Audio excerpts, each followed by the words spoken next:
Sedition Act, Communication and Multimedia Act, Penal Code. And if we look at those laws, since 2015, nothing's changed. Nothing's changed at all. You know, so for a priority right now, I would say that we have to set out that Malaysia needs to fix its highly problematic legal framework around freedom of expression right now while there's political will to do so. People conveniently forget that many of those who are investigated and are charged with sedition during the 1MDB scandal, the aftermath of the 2015 conviction of now Prime Minister Anwar, the Percy rallies, you know, it reads like a who's who of who's in the government now. So what goes around comes around, and I'm worried that, you know, without moving to take these laws down, once again, we're going to see another bout of repression.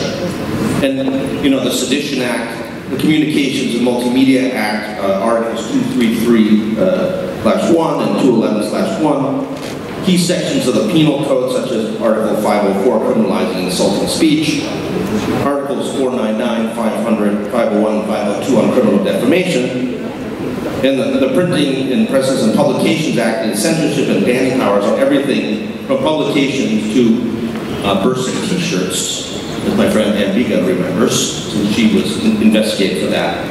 These are all things that have to be dealt with now. And that, in my view, is a top priority because we will see human rights violations in the future if that's not done. The second issue I would also talk about is revising the Peaceful Assembly Act so that it preserves freedom of peaceful assembly in line with international law standards. And that's clearly not the case. As the Bar Association well knows, I mean, its attempted walk for judicial independence in Parliament last year in June, the Bar was stopped from going. Ultimately, a delegation of lawyers were allowed to go, but the principle was that rights are violated by stopping a peaceful march like that. So we've been calling for shortening the time period for advance notice, providing an exception to the notice requirement for spontaneous assemblies when advance notice is not practical, eliminating predetermined lists of prescribed places and narrowing permissible police restrictions to clearly defined acts to maintain public safety and order, and allowing participation in public assemblies by children and non-citizens. This is critical because when you talk about freedom of expression, you also need to talk about the right to peaceful public assembly. And I think also it's very important on the third issue is when we talk about the issues of police reform. You know, I brought another report along today, which again, no answers, no apology, police abuses and accountability in Malaysia. We have the defendant's widow on the front. That's a picture I took at the morgue. And we've seen no progress. In fact, we're seeing the situation go backwards for police accountability. People ask me what is going on with the police in Malaysia, and I say every year there's between 20 to 25 wrongful deaths in custody where no one's held accountable. And instead we have you know, the passage of an even weaker act, the IPCC. This Independent Police Conduct Commission is not the commission that was anticipated by the Royal Commission back in 2005. To be blunt, it's a huge step backwards for justice for victims of excessive use of force, torture, and ill treatment, and deaths in custody. It's even weaker than the Enforcement Agency Integrity Commission, which still exists but no longer deals with police abuses. You know, if we look at it, just a quick list of what is wrong with the IPCC. It lacks the power to perform searches and seizures and investigations in wrongdoing. You know, documents or evidence can be withheld in being prejudicial to national security and national interests. The commissioners cannot visit police premises, lockups, or places of detention without prior notice, which means that, of course, they're going to see a Potemkin village, you know, basically everything cleaned up. It's not allowed to investigate any act provided for in the Inspector General's standing orders. And it's limited to making recommendations in the case to the relevant body where the offending official comes from, like the Police Works Commission or the Malaysian Anti-Corruption Commission. Catering to the electorate they are playing the game that is, drawn in their favor. So what I'm proposing is really the next delineation will be done in 2026. It can only be done every 8 years, the last of 2018. So I really hope this government is able to ensure, and working alongside the Election Commission, to ensure that constituencies throughout Malaysia are drawn in a fair way, where it's multiracial, balanced, not tilted to either side. And that is the only long-term way I can really see to ensure a progressive government in the future. Otherwise, you will slide to conservatism, which is what we don't want. So that's number one. Number two, the employment and selection of key public officers like the Chief Justice, MSCC head, IGP. There really needs to be a law enacted to ensure there is transparency, there's accountability, there's involvement of Parliament when it comes to appointments and removal, instead of it really being in the hands of the Prime Minister and Executive. And we are lucky to have a good Chief Justice. The same cannot be said of other institutions. We know what they are, we know what they have done in the past, and they are still in power today. So we need laws and policies to ensure the best people are appointed to these very important positions. And the third one, I think it would be remiss for me to not mention the environmental and climate change catastrophe that we are facing. I think that throughout the globe, a lot of young people are having anxiety about what kind of future that they will live in, especially when they read reports that, for example, half of Auckland is going to be submerged underwater by 2050. So we work hard, we go to university, we build our careers, but to what end? There's no future that is safe inside for us and our children, so what can be done? I mean, Malaysia is a very small country, we are realistic. China and the US are the biggest emitters, but really in Malaysia, there needs to be leadership in enacting a climate change act. I know the Minister, Ning Nazmi, has promised, but he said that it will only be done in 3 years' time. I don't know why it takes so long. We need a climate change act to ensure that carbon emission targets are fixed under law to hold the government accountable. We need to make sure that EIA processes for deforestation or development in Malaysia is fair, because currently the EIA is commissioned by the very developer who's going to profit from the development. So these are conflict of interest that arise, and many things like having moratorium on deforestation, having laws to prevent greenwashing. I was in DDI recently and I see a huge signboard by an automobile company to promote their cars as being net zero carbon. I don't know whether that's even possible logically or scientifically. But these are the companies that are going out there, claiming they're 100% clean, but they are being thoroughly dishonest. And I appreciate the ESG movement, I appreciate the corporate sector, how they are including, green financing and everything, but there really are a huge number of companies in Malaysia that are jumping on the climate change, zero carbon bandwagon, dishonestly misrepresenting the people that they are green and they are not. So we want to stop that and ensure that genuine reforms take place and they genuinely go green at the end of the day. So those are 3 things that I would be on my list. Thank you all. So some common themes: corruption, accountability of institutions come through, electoral reform, discrimination, stopping discrimination, but also allowing freedom of expression, and environmental justice. So, I mean, we know that Malaysia is having a cost of living crisis. People are worried about putting food on their table and things like that. Is really these sorts of reforms going to help the man on the street? Why should the government spend time on human rights related legislation rather than perhaps economic reforms or other reforms? Anybody want to take that? Sorry, Sean. Okay, so no one is saying economic reforms should also take place. I think you need a holistic approach to reform. But it really breaks my heart when I see, Jiet mentioned environmental damage, etc. When I see the most horrendous reclamation projects, highway projects, etc., all being approved as if it's going to generate income or money for the poor. I mean, we know that's not why it's happening. We know that's not why it's happening. There's no trickle-down effect to those who need it. And I think that is really one of the issues that needs addressing immediately. Now, human rights is not separate from the quality of life. It is very much a part of it. I said recently, look, you all may think, look, death in custody, irrelevant to me. I don't care about death in custody. Whoever dies in custody, probably criminals, they deserve it anyway, and that's the thought process. Until it happens to you. Until your brother is hauled off and arrested wrongly for being in the wrong place at the wrong time, is beaten up in prison, denied freedom, and maybe even a remand is obtained for so-called investigations. And what do? You start thinking about these things. Oh dear, I've heard about deaths in custody. Now that's a concern. Things that you were never concerned about before.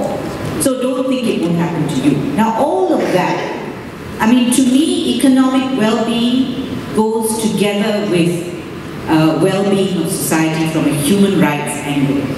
It is not an either-or. I think, sorry, there's one more point I will make actually, one other suggestion that I had. For God's sakes, bring in more women at leadership level. The country will change. I guarantee you.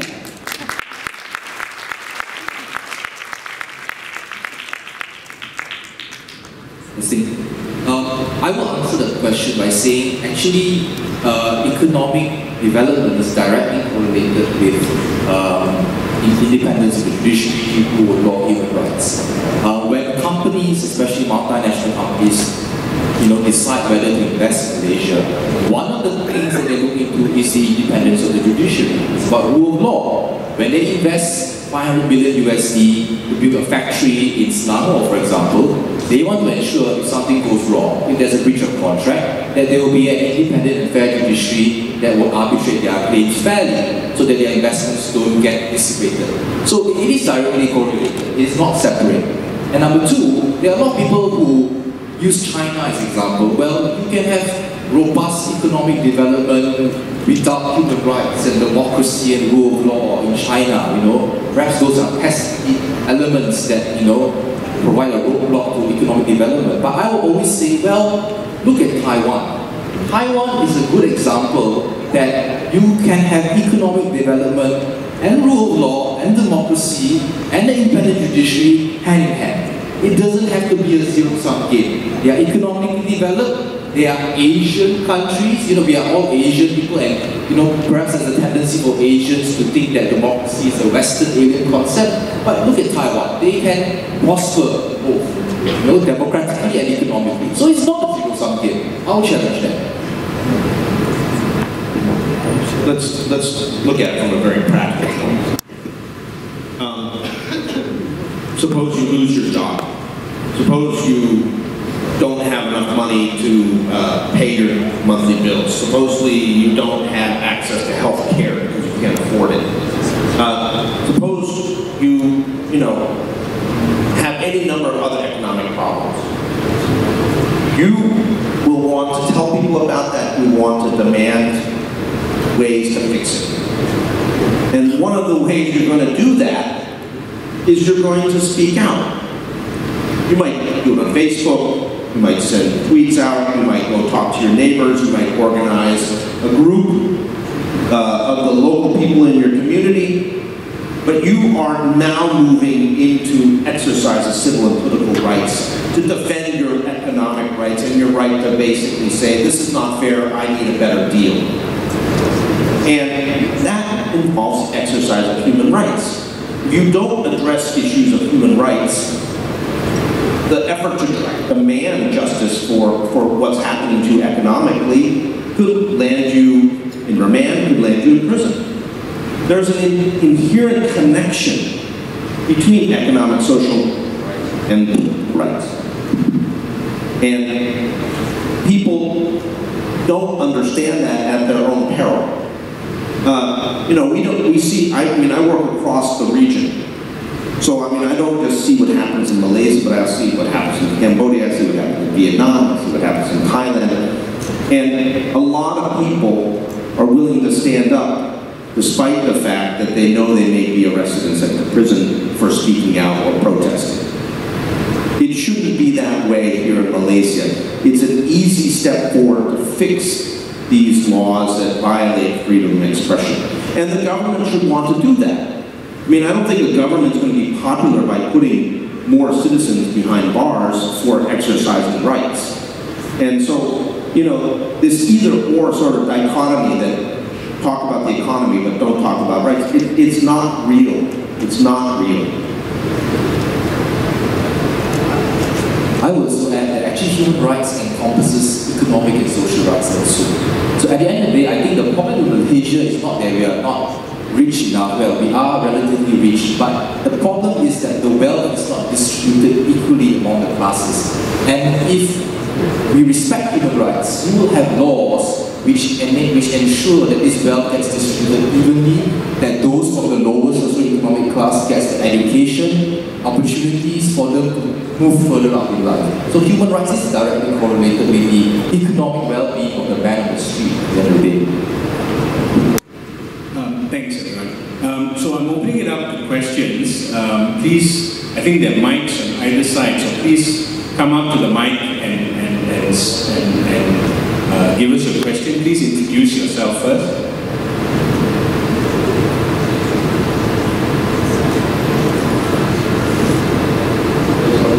Thank you. Good afternoon, my name is Sreenevasan. So let me thank the bar for incorporating human rights and legal aid in the conference. It was not there, it was in a program. My concern is rule of law in Malaysia, rule of criminal law, is that innocent until proven guilty after due process beyond reasonable doubt. So until you are convicted, you are innocent. And most of the people in our prisons are remanded, haven't been convicted, they are remanded, 70–80% of them are remanded because they cannot afford bail. And the rest, of course, are non-bailable offences. My concern is that last week on Wednesday, there was an article in the FMT about some residents of a prison in the north of Malaysia who complained about the way they were treated. And interestingly, they said something even more interesting. They said that, however, such abuse was only confined to those who had been remanded. They said convicts serving time fared better their life. And you know our number one convict in this country wears very nice suits when he goes to court, and we'll talk about that. My concern is, talking of quality of life, as Ambiga said, it's part of human rights. 60 years after Malaysia, 66 years after Merdeka, the prisoners in Penang prison are still using the bucket system. Now, where is the dignity, where is the quality of life? Now, how are you going to encourage this guy to get better when he says, I'm going to go back there and start carrying and clean my own, you know what? Thank you. Thank you very much. I think there were 2 points raised there. One is bail reform and the reform of the system whereby people who are not yet convicted are kept in detention for very long periods. The second part of it is better quality of life for all prisoners generally and a means of bringing them back as useful members of society. So how do we achieve that? I think that was the question. Over here, there's somebody, Mr. Sumita. Thank you. My name is Sumita from Chambers of Sumita. I have a question to the panelists. This is about the One Kalyan fiasco that's been happening for so long. And I think you know that now that there was a Bangladeshi who was charged, and now they're charged 4 Thais. And they're seeking out another 6 Thai nationals who they haven't found yet. But I think the perplexing issue about it is that no Malaysians have been charged for that, that incident. It happened in our borders, in our country. But they're trying to say that it's foreign nationals who have come into our country and have done all these atrocities. But if you follow the RCI, and we were present at the RCI, many of the evidence that were given pointed that the authorities in Malaysia actually knew what happened, and they were complicit. So my question is, as what Phil had mentioned, And rightfully you mentioned that the police will not investigate their own peers. And I think this is the same thing in the Wan Kalyan case as well. They will not investigate, or they won't bring anyone of their peers to justice, actually. So, I mean, I just want to comment on that. Thank you. I'll take one more question and then perhaps to get some answers. You need the IPCC, you need these institutions like MACC, etc. They have to be revamped, to be made totally independent. Thank you. Thanks. Phil?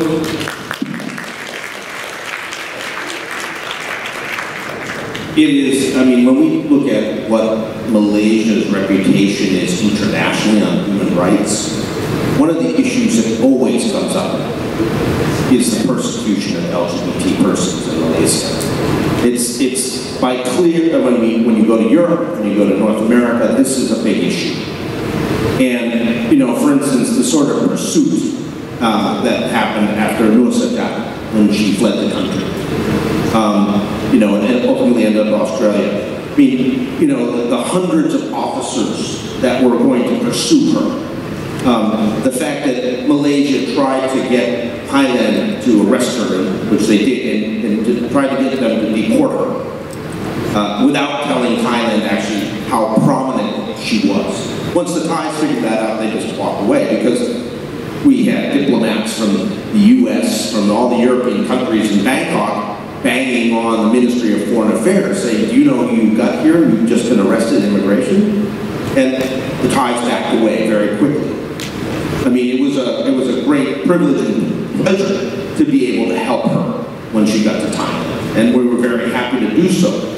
But the fact is that when you look at the way Malaysia persecutes LGBT persons, it is absolutely shocking. We did a report, I brought all my reports. This is a report called I'm Scared to Be a Woman, which is a report talking about cross-dressing and the criminalization of cross-dressing. And look, all the reports I brought today, since we brought out the report, nothing has changed. All the rhetoric, all the discussions, all the trial balloons raised by the Malaysian government, nothing has changed. It's still the same. It's still the same persecution. It's outrageous and it's unacceptable. So, you know, I think that's a big issue. The other issue that was raised about bail, human rights law presumes there is a right to bail. There are very narrow exceptions to that. You know, for instance, commission of a violent crime, possibly intimidation of witnesses and things like that. The vast majority of the cases we're talking about here in Malaysia don't qualify for that, and people should be granted the right to bail. And if they don't have the financial resources to provide bail, it should be provided by the state with some sort of secure guarantee. Places like Thailand, you can go get a civil servant, and that person can write a guarantee for you. That's the sort of reform that can be done. It's also important to recognize that we still have the major problem of preventive detention here, which is a complete denial of the presumption of innocence. And you know, when you have someone detained under POTA, or SOSA, that is a denial of rights. That is a straightforward denial that is unjustifiable. And what we also see, very interestingly, is because the police can rely on those kind of preventive detention mechanisms, they don't really seriously investigate many crimes. They're seeing an atrophying of the ability of the Malaysian police to conduct a serious, impartial, and vigorous investigation, which goes to the issue that Ambiga just raised of implementation. So, you know, there's huge problems. And regarding the case of the Rohingya and the grave, it's very interesting that everybody always says Thailand, no rule of law, it's Wild West up there. They prosecuted over 100 Thais, including senior local officials, including a 2-star military general who went to prison and died in prison. So, you know, when you compare what happened in terms of the prosecutions in Thailand versus the prosecution in Malaysia, Thailand's up here, Malaysia's down here.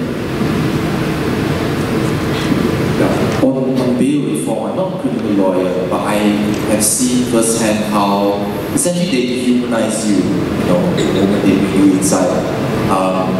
And the way that I've seen certain refugees and migrants being treated, you are chained like cattle, you are forced to squat under the sun. Those are things that happened during COVID. And when an activist spoke up about that, she was charged under Section 233 of the Communications and Multimedia Act. For Kota and SOSMA, to this government's credit, I think the Deputy Minister of Law, YB Ramgabal, has met families and has given assurances that they will reform, but we have not seen it yet. Essentially, I think back in 2018-2019, when PH took power, the Home Ministry organised some sort of discussion with the civil society on reforming Kota and SOSMA, and I was there. And from the police perspective, it's very simple for them.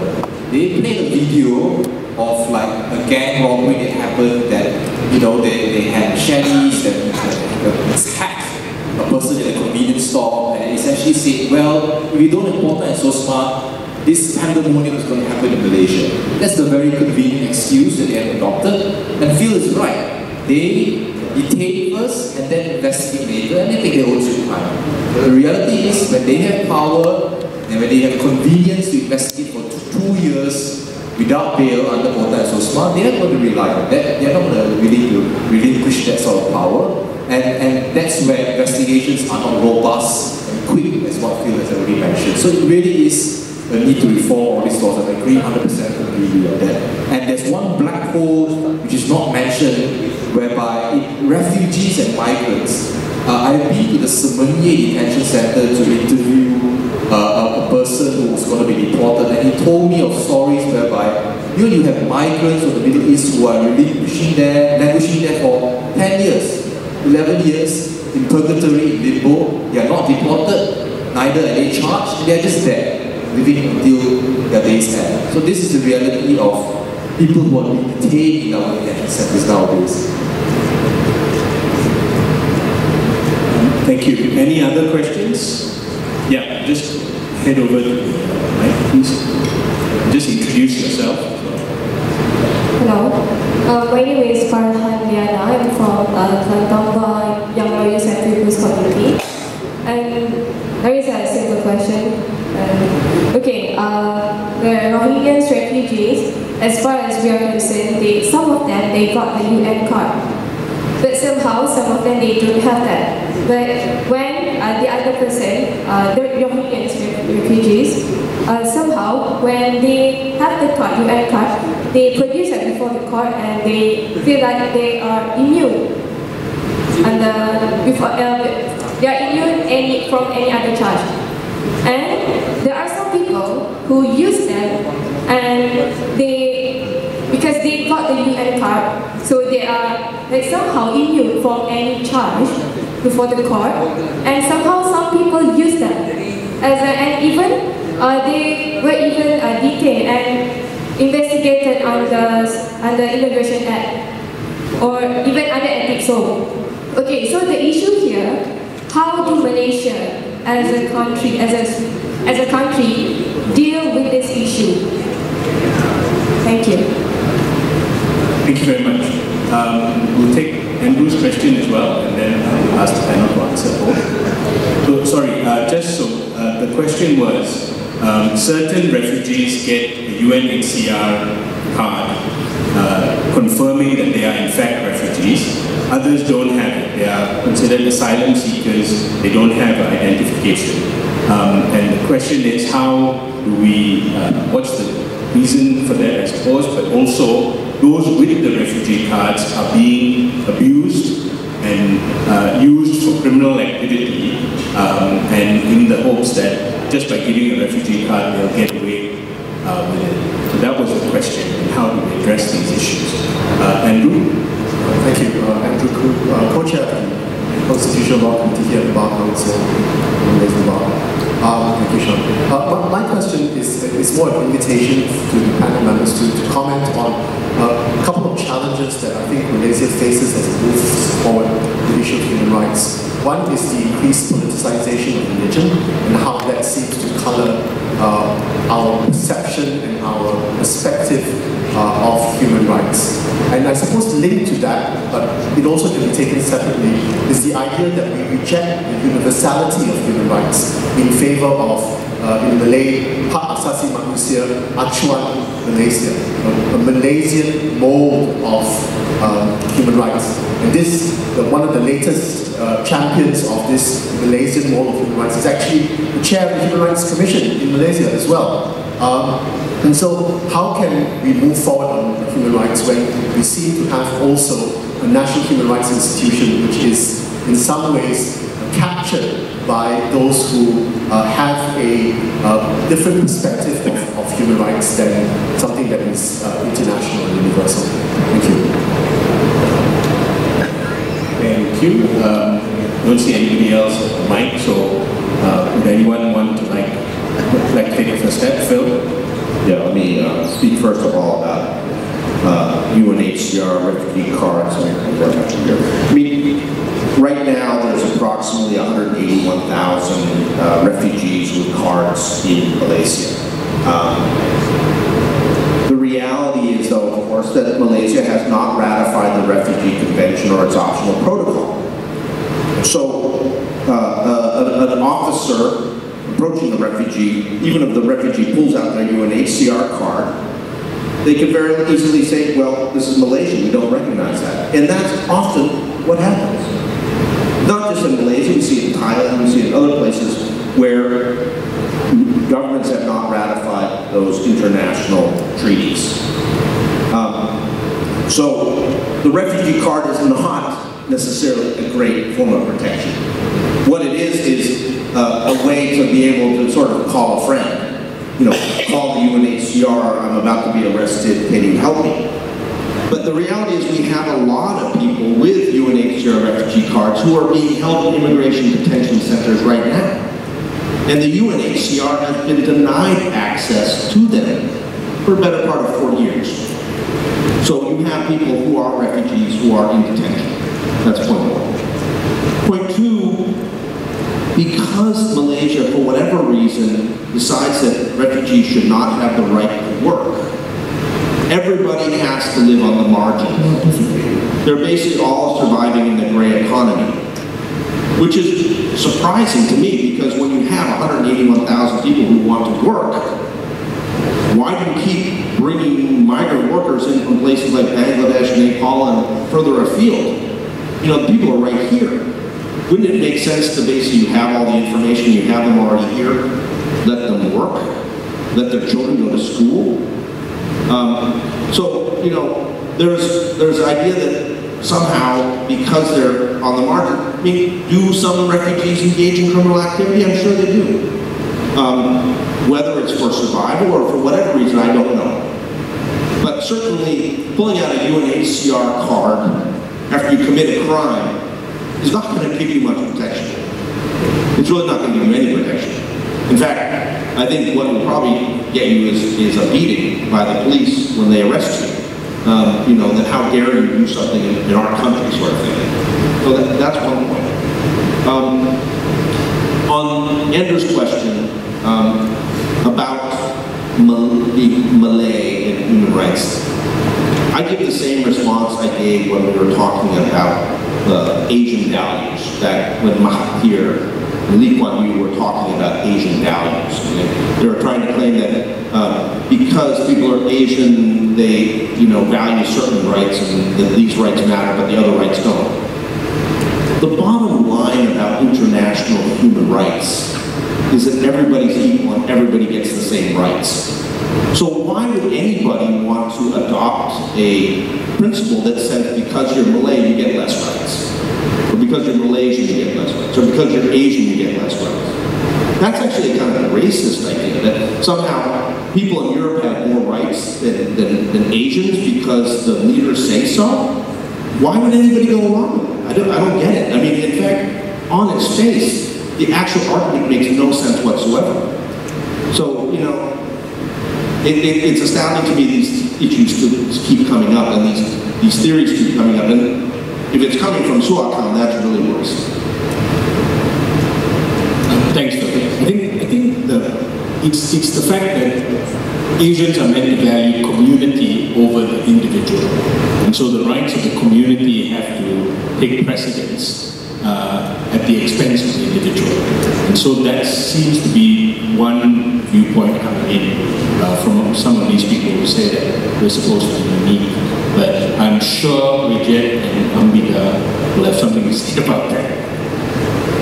I think North Korea and Saudi Arabia will be very interested in this rhetoric of Acuan, Asasi Acuan Malaysia, because they can also argue that they have their own version of human rights. And where does it end really? The reality is that when Malaysia became part of the UN and agreed, to be part of the UN Charter, the UN Declaration of Human Rights, being part of the UN Human Rights Council, they subscribe to one model of human rights. There is no two different models. That's the reality. Whatever that is different or inconsistent from that is totally ultra-virus, not aligned to the international commitments that Malaysia has, period. And I think that at the end of the day, the reason that political parties are able to exploit all of this is because it's easy to target the few, the LGBT community, these are the people who are vulnerable, and it's easy to target them in the name of driving political support. It's unfortunate that it's happening. Hopefully in the future we are educated enough, masses are educated enough to think critically, to appreciate that these people are merely exploiting your emotions with the aim of securing political power and not for anything else, not for upholding the religion or upholding scriptures or whatnot. And that is the reality of political parties and leaders in Malaysia today. And I agree that there's this Asian values debate, but again I will mention Taiwan. Taiwan is an example where it's Asian, but it's also is able to accept democracy, human rights, and the rule of law as part and parcel of everyday their life, and they have done this in the past 30 to 40 years. It is not a perfect nation, but we are moving towards more openness and progressiveness. Even Singapore has amended their laws on LGBT, on the Section 377A, if I'm not mistaken. So hopefully that day will come.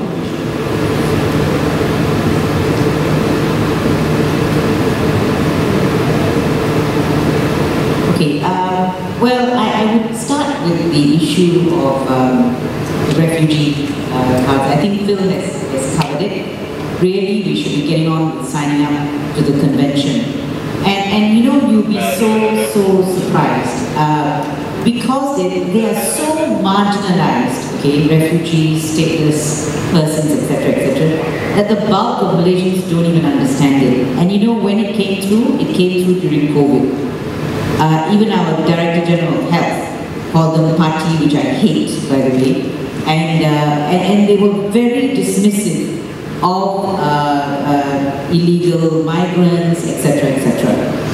They don't realize, all right, a lot of these people become illegal or are illegal because they've been cheated by corrupt handlers, or what are they called, agents. So corruption, a lot of these things go back to corruption, actually. Wang Kalian, it's about corruption, it's about money, it's about making money out of people. And that is our fault as a nation. And instead of correcting it, what we do is we beat up on those people even more, and we allow it. Our former Home Minister didn't understand the issue about refugees, being rude about them, being rude about illegal. And do you remember that scene in Masjid India where they hauled up all these people? You know how frightening that is to someone who's there because all they wanted to do was to have a better living for their families at home. And they took a journey to Malaysia, hoping we were civilized enough to look after them. But we're not. I'm sorry to say, those in power are not. There is not a sense of humanity, not a shred of humanity in many of our leaders when it comes to such marginalized communities. And it's all about human dignity, and it leads to Andrew's question, the universality of human rights. That's the whole point about human rights. It's the same for everyone. You are born with those rights. It isn't for someone else to give them to you. You have them by virtue of being a human. Even unborn children enjoy human rights. That's the universality of human rights. And in fact, we have human rights in our federal constitution. And that's the one thing our politicians also forget. It's there. Your fundamental rights are there.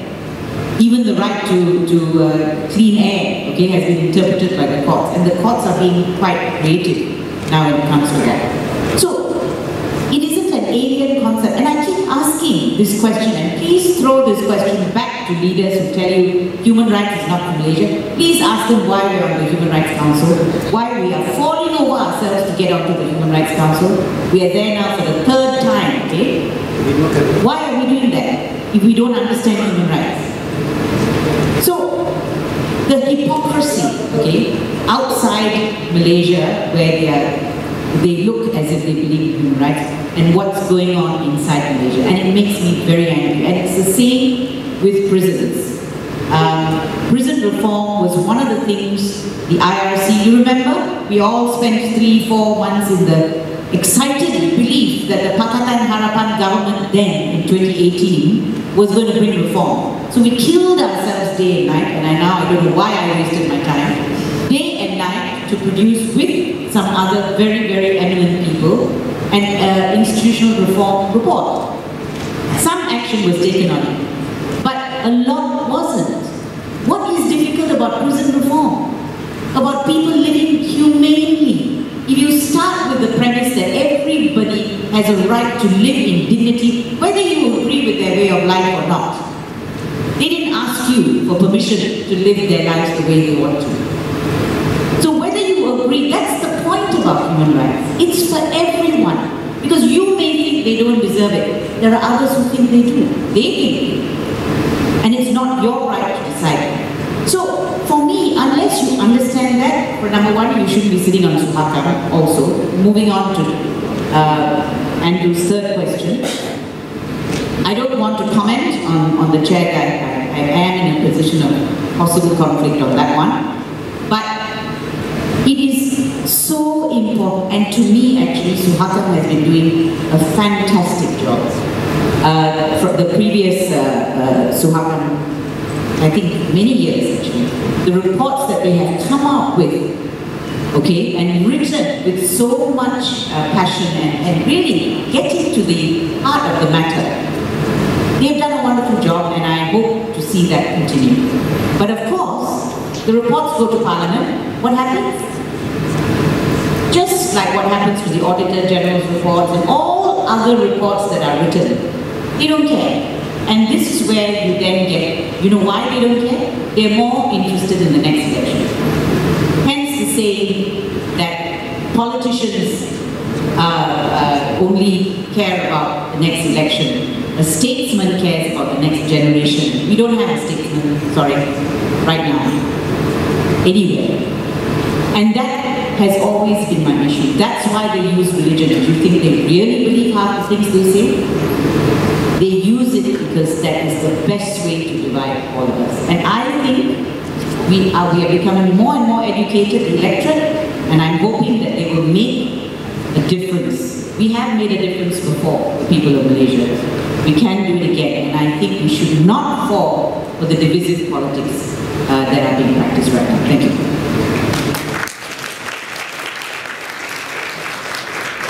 Jiet, is there anything you'd like to add? Oh, okay, you've already answered. Yes, excellent. So we have 15 more minutes, so time for more questions. Yes. Please come to the mic. I've discovered, so because the speaker's face there's an echo, so you'll speak a bit slower, if you don't mind. Testing. Is it clear, sir? A very good evening to Dato and respected panel. My name is Muhammad Rosnizam bin Abdullah from Pahang Bah. I have a practical question actually, because today since the beginning we are talking about ideology, about approach. not that unagreeable with the concept, but from practical approach, let's say we are talking about human rights today, so we have to strike a balance between protecting human rights for the refugee or our own brothers and sisters that are having difficulty in getting food, getting education, getting good life, and getting a better life. So my question from the panel, for the panel today is, if we happen to be in a situation between protecting human rights, refugee, and our own brother and sister, which one should we choose? Thank you, Dato. Thank you.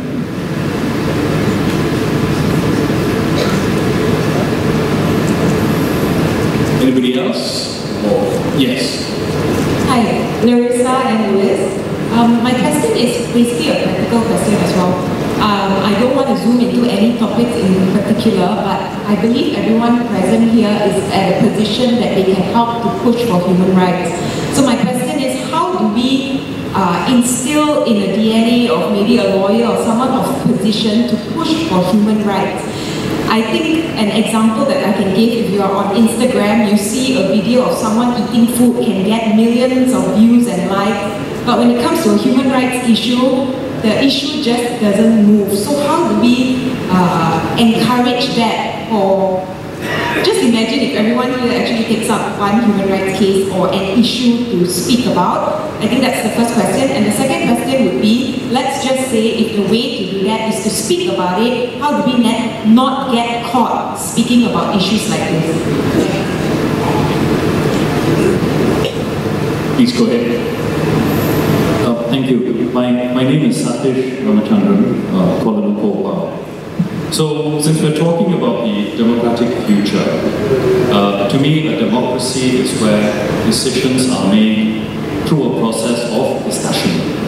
So if you subscribe to that view, democracy, decision, discussions, in some countries, no names mentioned, there's too much discussion to the point of analysis paralysis. But I don't know enough about China. I haven't lived or worked in China. But I think we should allow for the contrarian view and divergence in opinion, because when I speak to people, citizens, non-citizens, lawyers, non-lawyers, local lawyers, Chinese lawyers, and foreign lawyers in China, the feedback that I get is, it is decision by discussion. It starts at the micro level, village, county, residents association, town, district, province, region, and it trickles all the way up and down the ladder. People are consulted as far as their interests, which may vary from ours, we may not work in India, and we definitely won't work in the USA.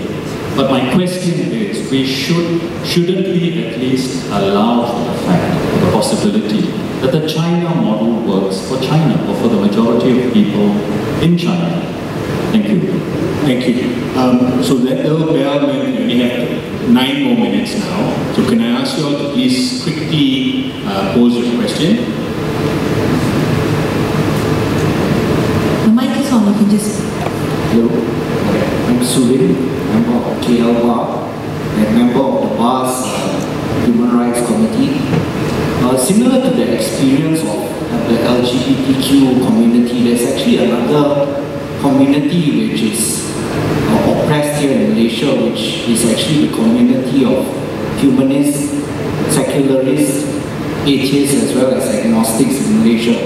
And I actually refer to the experience of a viral photo which actually came out of a gathering of a group of atheist people in 2017, and where a sitting minister of the cabinet actually said that there should actually be, basically a culling of these sort of people. So taking into account Dato Ambiga's concept of human rights, where everyone is supposed to have the right to a dignity of life, I would like to find out from the panel what is the status of the rights of this community, and being faced against by this community in Malaysia? That's what I would like to find out. Thank you. Thank you very much. And last question, please, the gentleman just behind you. Hello, my name is Ryan. I'm from KL. Mr. Jiet has now said that the reason that racial and religious politics is being perpetuated in this day and age is largely due to the gerrymandering and non-apportionment in Malaysia. So my question is, do you believe that systems such as proportional representation, which would give everyone equal voting rights instead of determining how much power your vote has based on where you live, do you believe that that can help us move away from racial and religious politics in this country? Okay, questions ranging all across the spectrum. I'm going to give each of you just 2 minutes each to address everything. But if Dato Ambiga carries on, I don't know what the organizers will do to her. But Phil, why don't you start? Phil, you want to go first? Okay, a couple things. On the issue of refugees, you know, it's not an either-or situation here. The reality is that many of these refugees are prepared to take jobs that no Malay wants. Actually, that's why you see the government talking about possible refugee employment in the plantation sector, right? It's not a thing where like these refugees are taking food out of Malaysians' mouths. It's in fact a problem where you have a corrupt labor recruitment system that is bringing more people into Malaysia from farther afield. And you know, that's a longer conversation we can discuss, but it's not either or. I would say also in terms of pushing on human rights, personal experience. If you want someone to work on human rights, to care about human rights, connect them to a case, connect them to a specific incident. Put the human face on human rights.